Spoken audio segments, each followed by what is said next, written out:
राधे राधे, जय श्री राम जी की। कैसे हैं? तो उम्मीद है कि आप बहुत अच्छे होंगे, मस्त होंगे। आज की वीडियो आपके लिए बहुत ज़्यादा ज़रूरी है, क्योंकि इस वीडियो में हम बात करेंगे सबसे ज़्यादा हटके संकल्प, शक्तिशाली संकल्प। जो यह संकल्प लेते हैं उनका 100% गारंटी के साथ है कि वो इच्छा पूरी होगी, वो मनोकामना पूरी होगी जो आप नहीं चाहते थे। तो फ्रेंड, यह संकल्प कैसे लेना है और कब लेना है? जो नवरात्रि आ रही है, नवरातन जो 9 तारीख को आ रहा है, इसी नवरातन को आपको क्या करना है? संकल्प लेना है। शायद आपके मन में वो सवाल उठता होगा कि नवरातन में हम कैसे हनुमान जी के संकल्प ले सकते हैं। तो फ्रेंड, यह संकल्प सबसे ज़्यादा हटके है। यह संकल्प अगर आप लेते हैं तो आपका जीवन में कोई भी ऐसा संकट नहीं है जो हनुमान जी नहीं हरेंगे। और फ्रेंड, यह संकल्प सबसे हटके है। तो यह संकल्प आपको कैसा लेना है?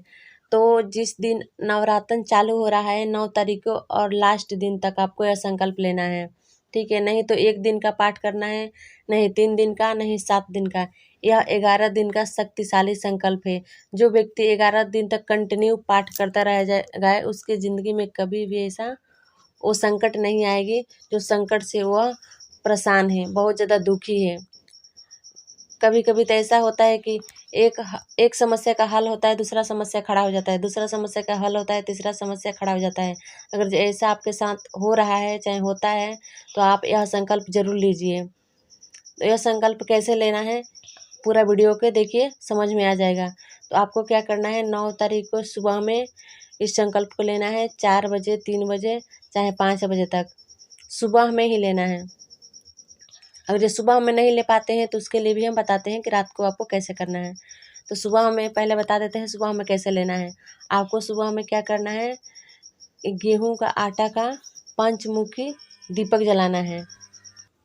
और वह जो दीपक बनाना है वो अपने हाथ से बनाना है, किसी दूसरे का बनाया हुआ दीपक आपको नहीं जलाना है, नहीं प्रज्वलित करना है, ठीक है? और वो पंचमुखी दीपक होना चाहिए। और उसके बाद से जहाँ पे अगर जो आपके घर में 9 दिन का क्या बोलते हैं कलश रखा जाता है, तो वहीं पे साइड में आप हनुमान जी के भी आसन लगा सकते हैं। चाहे अगर पूरे मंदिर में सेट है तो वहीं पे आप यह संकल्प ले सकते हैं। अगर आपके घर में पूरे दिन 9 दिन अखंड ज्योति जलता है तो और अच्छा है, यह पूजा और ज़्यादा शक्तिशाली होगा अगर जो आप लेते हैं तो क्या करना है, आटा का पंचमुखी दीपक जलाना है। और सुबह में संकल्प लेते हैं तो वही दीपक जलाना है। अगर ये शाम को संकल्प लेते हैं तो वही दीपक जलाना है, आटा का पंचमुखी दीपक।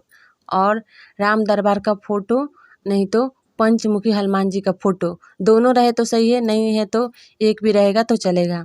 उसके बाद से क्या करना है, हनुमान जी के लिए पीला वस्त्र, पीला आसन, पीला कपड़े पे आसन लगाना है, ठीक है? ये सबसे हट के संकल्प है।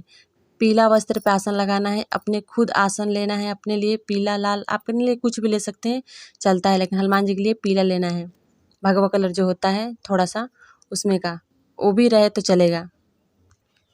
और प्रसाद में अगर जो आप केसर का भात मतलब बनाते हैं चावल में केसर डाल करके, तो वो सही है। पूरे 11 दिन तक आपको वही प्रसाद चढ़ाना है। अगर जो आप वो उपलब्ध नहीं होता है तो आप जो प्रसाद है वो चढ़ा सकते हैं। अगर जो है तो वो चढ़ाइए, केसर मंगा लीजिए और प्रतिदिन उसके भोग लगाइए चावल में डाल करके, भात बना करके, ठीक है? और पूरे 11 दिन तक आपको चमेली का तेल और सिंदूर हनुमान जी को अर्पित करना है। और 11 दिन तक अपने लीलार पे उसी से टीका करना है। जब चंदन का और चमेली का तेल का आप हनुमान जी को अर्पित कर देंगे, उसी में से थोड़ा सा लेकर के अपने सर पे टीका लगाना है पूरे 11 दिन तक। क्योंकि पूरे 9 दिन तक नवरातन, 10वें दिन तक दशमी, 11 दिन तक समाप्त होती है। पूरे 11 दिन का संकल्प लेना है, ठीक है? अब बीच में उसको बिल्कुल भी नहीं छोड़ना है। उसका टाइम कंटिन्यू कर लीजिएगा। थोड़ा 5 मिनट इधर उधर चलता है, लेकिन आधा घंटा 1 घंटा नहीं चलेगा। और 1 लोटा जल हनुमान जी के लिए और 1 लोटा जल संकल्प के लिए। जो संकल्प लेते हैं उस जल को अलग रखना है, और 1 लोटा जो जल है हनुमान जी के लिए उसको अलग रखना है। और संकल्प बाएं हाथ से लेकर के दाहिने हाथ में जल को रखना है।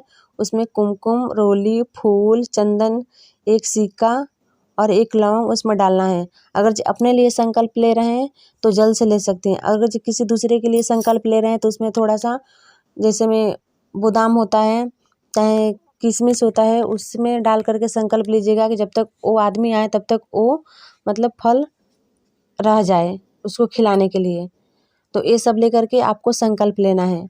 अपना नाम, अपना गोत्र, अपना स्थान, जो आप मीश मांग रहे हैं, जो भगवान से चाहते हैं, जो आपके दिल में है, वो कहना है। और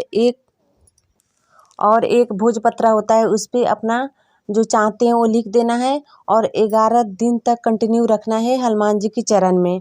ठीक है, ये संकल्प आपका हो गया। 11 दिन तक संकल्प नहीं लेना, बस 1 दिन तक लेना है, पहले ही दिन, दूसरे दिन नहीं लेना है, पहला दिन लेना है। और उसके बाद से सीताराम राम नाम का जाप आपको 108 बार करना है। उसके बाद से हनुमान चालीसा का पाठ करना है। और हनुमान चालीसा का पाठ आपको कितना दिन करना है, ये आपके ऊपर है। अगर मान के चलिए आप डेली 1 पाठ करते हैं तो पूरा 11 दिन तक करते रहिए। डेली 3 पाठ करना है तो पूरा 11 दिन तक 3 पाठ करते रहिए। अगर जी आपको हो सके तो प्रतिदिन 100 पाठ करते हैं तो इनसे आपको क्या होगा, चाहे आपकी कितनी भी मतलब भारी कोई समस्या क्यों ना हो, वो हल होने में बिल्कुल भी टाइम नहीं लगा। चाहे आप नौकरी के लिए बहुत दिन से तलाश में लगे हैं, बहुत दिन से खोज में लगे हैं, वो भी आपको बहुत जल्दी होगा।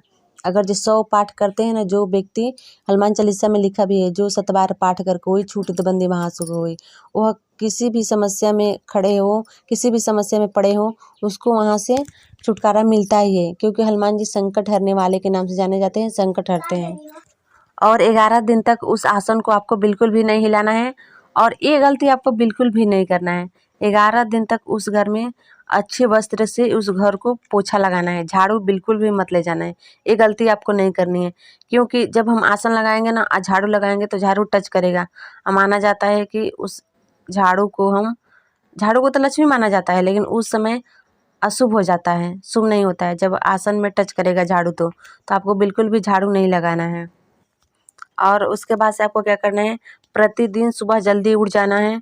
सुबह जल्दी उठ कर, क्योंकि जल्दी उठने से हमको ही फायदा होता है। ब्रह्मचर्य का पालन तो होता है, सूर्य उदय होने से पहले उठना बहुत ज़रूरी होता है। क्योंकि और संकल्प लेते हैं उस समय और ज़रूरी होता है। क्योंकि जब नवरात्रि आ रहा है, नवरातन चल रहा है, तो माता को भी पूजा करना है। पूरा अपने घर में जितने भी पंच देवता हो, सारे देवता को पूजा पाठ करते हैं। इष्ट देवी देवता, सारे देवी देवता को पूजा पाठ करने के बाद आप संकल्प लेकर के पूजा करिए कंटिन्यू। और पूरे हनुमान चालीसा का पाठ हो जाने के बाद से लास्ट में राम स्तुति, उसके बाद से बजरंग बाण, 1 बार बजरंग बाण पढ़िए। प्रतिदिन 1 बार पढ़िए।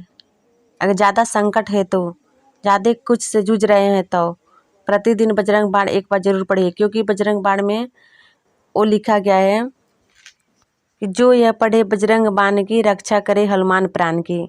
तो आपको बजरंग बाण पढ़ना है प्रतिदिन 1 बार। 100 बार हनुमान चालीसा का पाठ पढ़िएगा तो 1 बार बजरंग बाण पढ़ना है। 7 बार हनुमान चालीसा का पाठ कीजिएगा तो 1 बार ही, जितने बार कीजिए 1 बार आप बजरंग बाण पढ़ना है, उतने बार तक आपको। यानी कि सोचिए कि हम 100 बार पढ़ रहे हैं हनुमान चालीसा, तो 100 बार बजरंग बाण पढ़ सकते नहीं, ऐसा नहीं करना है। और रात में संकल्प लेते हैं तो 8 बजे के बाद लीजिए। क्योंकि 8 बजे के बाद क्या होता है ना, थोड़ा सा समय निकलता है अच्छा सा पूजा पाठ करने के लिए। अस्थिर में हल्ला गुल्ली नहीं होता है, हम अस्थिर से पूजा पाठ कर सकते हैं। क्योंकि 8 बजे के बाद से हनुमान जी की थोड़ा सा भी टाइम निकलता है पूजा पाठ स्वीकार करने के लिए।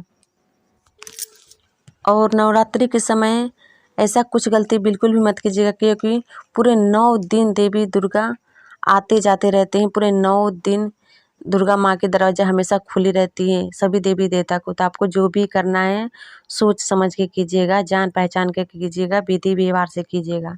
तो फ्रेंड, वीडियो अच्छी लगे तो लाइक शेयर कमेंट जरूर करना। और जय श्री राम माता दी का नारा जरूर लगाना। तो फिर मिलेंगे अगले वीडियो में। अगर इस वीडियो में कुछ समझ में नहीं आया है तो कमेंट में ज़रूर बताइएगा।